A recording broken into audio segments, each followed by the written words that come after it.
हास्तिनि carrom खबै गोरों गोरों Thai रगत तंनाय कामियामचिनि लुकुरगनि सानमुं ताबुकबो सुफुं जायगाखौ कामियामचियाव तंनाय लुकुरगनि सानमुं सुफुं जायगा अंमाबाय कामिनि गोबांमा लुकुरग ताबुकबो खादुलायजाक आबनि बारजा हास्तिनि मन्त्रि अक्रा नानानि नांनाय साका केबेंनाय बदलनि आदं एलओपि जितेन्द्र चौधुरी कक्तमा थुनानि बसकांग গত এক পক্ষকাল ধরে অবশ্যই এটা গত এক পক্ষকাল বললে ভুল হবে ত্রিপুরা যে ভারতীয় জনতা পার্টির নেতৃত্বে এই জোট সরকার প্রতিষ্ঠা হবার পর থেকেই রাজ্যের যে সার্বিক অবস্থা ক্রমশ যেদিকে ধাবিত হচ্ছে এটা গত এক পক্ষকালে একটা উদ্বেগজনক পরিস্থিতিতে পরিণত হয়েছে। এটাকে বলা যেতে পারে যে রোম সাম্রাজ্যের পতনের ঘটনা সম্পর্কে আমরা অনেকেই জানি, প্রায় তারই একটা মিনি সংস্করণ, এবং তার সাথে ত্রিপুরার যে বর্তমান পরিস্থিতির যে মিল, রোম যখন জ্বলছিল তখন নাকি সম্রাট নিরু বাঁশি বাজাচ্ছিলেন।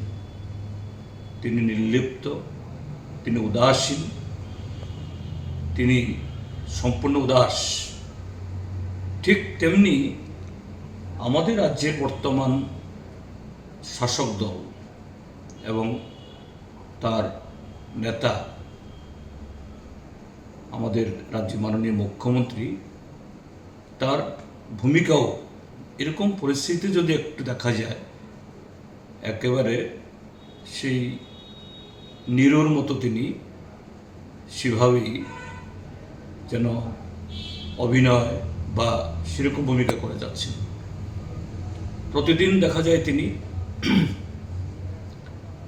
যে বিজ্ঞাপনী ভাষায় বলছেন ত্রিপুরাজ্যের আইন শৃঙ্খলা এমন পর্যায়ে চলে গেছে, এটা অতীতে এরকম কোনোদিনই এত সুখ শান্তি সমৃদ্ধি ছিল না। ত্রিপুরাজ্যের শিক্ষা, স্বাস্থ্য, কৃষি বা অন্যান্য ক্ষেত্র এরকম উন্নয়ন এটা আগে কখনো ভাবিনি। ত্রিপুরাজ্যের যুবক যুবতীদের কর্মসংস্থান এত সহজলভ্য হয়েছে যেন ভারতে কেন পৃথিবীতে আর কোথাও এরকম স্থান নেই। অথচ এই যে জনজীবনের যে সমস্ত স্তরে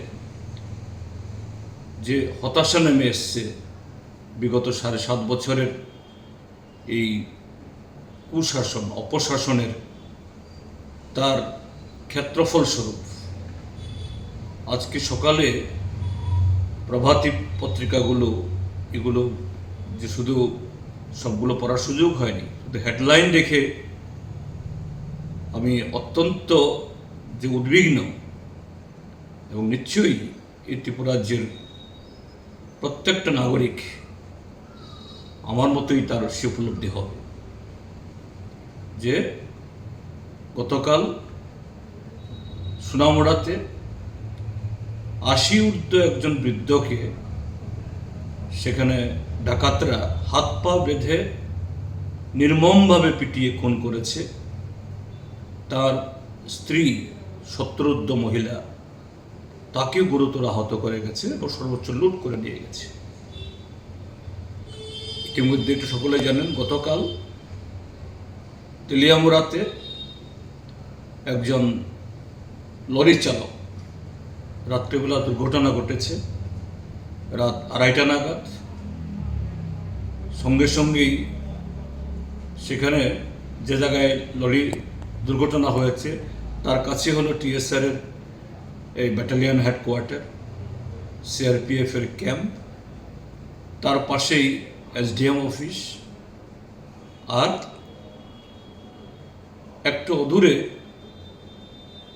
থানা, এসডিপিইউ, এসডিএম সকলেই সেই চত্বরের মধ্যেই তাদের বাসস্থান। কিন্তু এই ঘটনা চাওর হওয়ার পর পত্রিকাতে যেরকমভাবে বেরিয়েছে বা মানুষ যেরকমভাবে ক্ষোভ প্রকাশ করছে, 2.5 থেকে 3 ঘন্টা থানা সেখানে পৌঁছেনি। প্রশাসন তো যে সকালে ভোর হওয়ার পর আরও কয়েক ঘন্টা পর পৌঁছেছে। তারপর ডিজাস্টার ম্যানেজমেন্ট নামক, হ্যাঁ ঠিক আছে, এই সংস্থা বিপর্যয় মোকাবেলা করার যে সৃষ্টি করা হয়েছে, তাদের কাছে খবর গেছে, তারা পৌঁছেছেন। যেখানে একটা ট্রাকের সাথে এই গাছের ধাক্কা খেয়ে সেখানে চ্যাপ্টা হয়ে আটকে আছেন চালক। এটা লোহা কাটার যন্ত্র দিয়ে, গ্যাস কাটার দিয়ে কেটে তাকে উদ্ধার করতে হবে। সেখানে ডিজাস্টার ম্যানেজমেন্ট গিয়ে পৌঁছেছেন সেখানে গাছ কাটার যন্ত্র নিয়ে। সবাই দেখেছেন সোশ্যাল মিডিয়াতে, কেবল চ্যানেলে। আবার সেই গাছ কাটার যন্ত্রটাও এটা চালু হচ্ছে না, স্টার্ট হচ্ছে না। এভাবে শত শত মানুষের চোখের সামনে এই দুর্ভাগ্য পীড়িত অসহায় লরি চালক মিহিরলাল দেবনাথ, কাঞ্চনপুরের একজন তত্তাজা যুবক, প্রায় 5-6 ঘন্টা বাঁচার জন্য এরকম লড়াই করে সেকেন্ডে মিনিটে জীবন দিল। যে সভ্যতাকে, গোটা রাজ্যকে সেখানে আমাদের যে আমাদের অসহায়তা, আমরা কত নিষ্ঠুর, এই প্রশাসন কত অবলা অপদার্থ, এটা প্রমাণ করার জন্য তার এই মৃত্যুবরণ করতে হলো। আর এই ঘটনার ঠিক 12 ঘন্টা আগে, অর্থাৎ যে রাতে ঘটনাটা হয়েছে তার আগের দিন, মাননীয় মুখ্যমন্ত্রী একটা অনুষ্ঠানে এরকমভাবে প্রতিদিন যেরকমভাবে বলে চলেছেন, বলছেন যে কোনো ডিজাস্টার মোকাবেলায় তার সরকার প্রস্তুত। প্রধানমন্ত্রীর দিশায়, প্রধানমন্ত্রীর পরিকল্পনায়, প্রধানমন্ত্রীর ভাবনায় এই রাজ্যের অন্যান্য সমস্ত ক্ষেত্র যেমন নাকি চলছে, ডিজাস্টার ম্যানেজমেন্টও আর্টিফিশিয়াল ইন্টেলিজেন্স পরিচালিত হয়ে এরকমভাবে মানে সমস্ত ধরনের ক্ষমতা ধারণ করেছে। আর প্রমাণ করে দিল তার এই দাবি কত ঠুনকো। আজকের পত্রিকাগুলোতে উঠেছে নানা ছবি দিয়ে, অমরপুরের একটা রাস্তা গত 1 মাসে 5 বার রাস্তা রোকো হয়েছে। এবং প্রতিদিন ত্রিপুরা রাজ্যের প্রায় সব প্রান্তে কোথাও রাস্তার জন্য, কোথাও জলের জন্য, কোথাও বিদ্যুতের জন্য, কোথাও হাসপাতালের ডাক্তারের জন্য, কোথাও যুবকরা কাজ পায় না, আউটসোর্সিং, আর এরকম নানা নামে সমস্ত বাইরে চলে যাচ্ছে। তো এই ঘটনায় যুব সম্প্রদায় ক্ষিপ্ত। আমি বারবার বলছি যে এই ঘটনা আমাদের সমাজ জীবনে, রাজনৈতিক জীবনে, সাংস্কৃতিক জীবনে নানা ধরনের বহুমুখী নেতিবাচক প্রভাব ফেলছে। এবং তারই বিস্ফোরণ হলো সেদিন বিশ্রামগঞ্জে। একজন ট্রাইবেল যুবতী গুয়াহাটি থেকে ফিরছিল, সেখানে এই বটলা থেকে গাড়িতে উঠেছে একটা বাসে। বিশালগড়কে চরিরামের যা পত্রিকা দেখেছি, একজন যুবক চলন্ত বাসের মধ্যে তাকে উত্ত্যক্ত করছে অন্যান্য প্যাসেঞ্জারদের সামনে। এই মেয়েটা এইভাবে এই আগরতলা থেকে চরিলাম প্রায় এই 18-19 কিলোমিটার। কি ধরনের মানসিকভাবে নির্যাতিত, অপমানিত এবং আতঙ্কিত হলে হতে পারে যে এইভাবে তার উপর যে অ্যাট্রোসিটিস হয়েছে এই ঘটনায় বাসের মধ্যেই একটা সময়েতে নানাভাবে এই শ্লীলতাহানি থেকে বাঁচতে চেষ্টা করেছে, পুলিশকে ফোন করার চেষ্টা করেছে, সেখানেও মাননীয় মুখ্যমন্ত্রীর স্মার্ট পুলিশের ফোন বাজেনি, শেষ পর্যন্ত বাড়ির লোকদের খবর দিয়েছে, একটা সময়তে নাকি অজ্ঞান হয়ে লুটিয়ে পড়েছে এবং তারই প্রতিক্রিয়া বিশ্রামগঞ্জ বাজারে অন্যভাবে হয়েছে, যেটাও খুবই দুর্ভাগ্যজনক। সেখানে একদল যুবক এই বাস গাড়ি ঘিরে বাসটাকে ভাঙচুর করেছে, নিরীহ যাত্রী তাদের উপরেও এই আঘাত চোট পড়েছে। পরবর্তী সময়েতে উদয়পুরের দিক থেকে আসা কয়েকটি গাড়ি ভাঙচুর হয়েছে।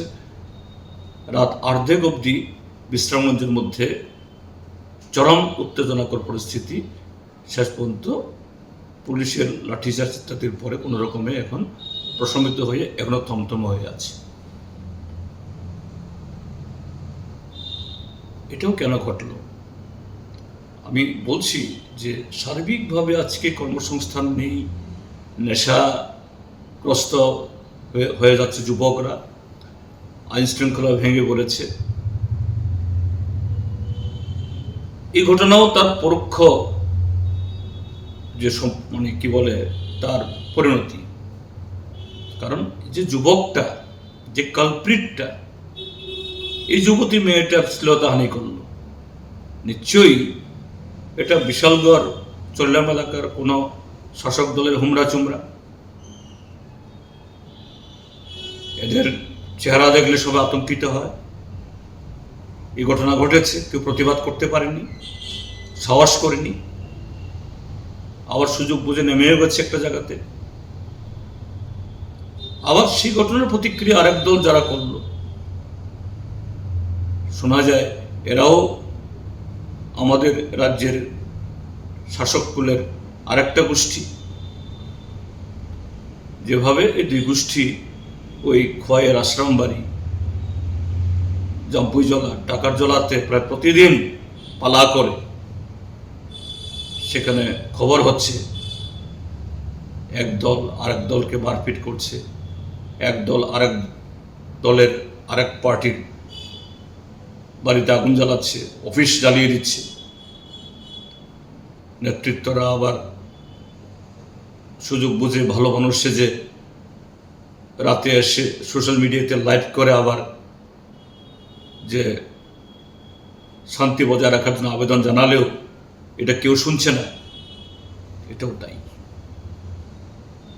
বিশ্রামগঞ্জের ঘটনায় সারা ত্রিপুরাজ্যের সাথে আমিও তীব্র নিন্দা জানাচ্ছি এবং ইতিমধ্যে আমি জানিয়েছি কালপ্রিটটাকে খুঁজে বের করে শাস্তি দিতে হবে।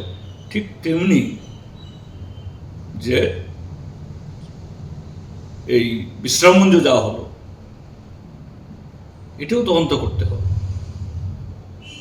হ্যাঁ, অপরাধীকে ধরতে হবে, ব্যবস্থা গ্রহণ করতে হবে, কিন্তু কেন নিরপরাধ বাস যাত্রী অন্যদের উপর সে আঘাতটা আসবে, এটাও ঠিক নয়।